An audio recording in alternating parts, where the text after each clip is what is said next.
In this video, I'll show you how you can convert a Word document into a PowerPoint. Now first you have your Word document right here, and what you want to do is you want to select the part that you want to copy. So let's say I choose this one. I'm going to select a heading, so I'll choose this, and let's say I also choose this part. I'm going to select this as a heading as well.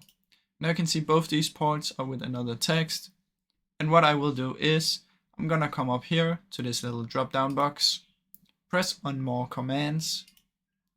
From in here, I'm going to choose this and all commands. Then I'm going to go all the way down to S. And when I find S, I'm going to find send to Microsoft PowerPoint. So you want to click on this and press add.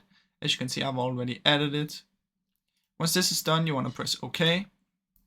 And then when you press the play button up here, it will automatically send it to PowerPoint.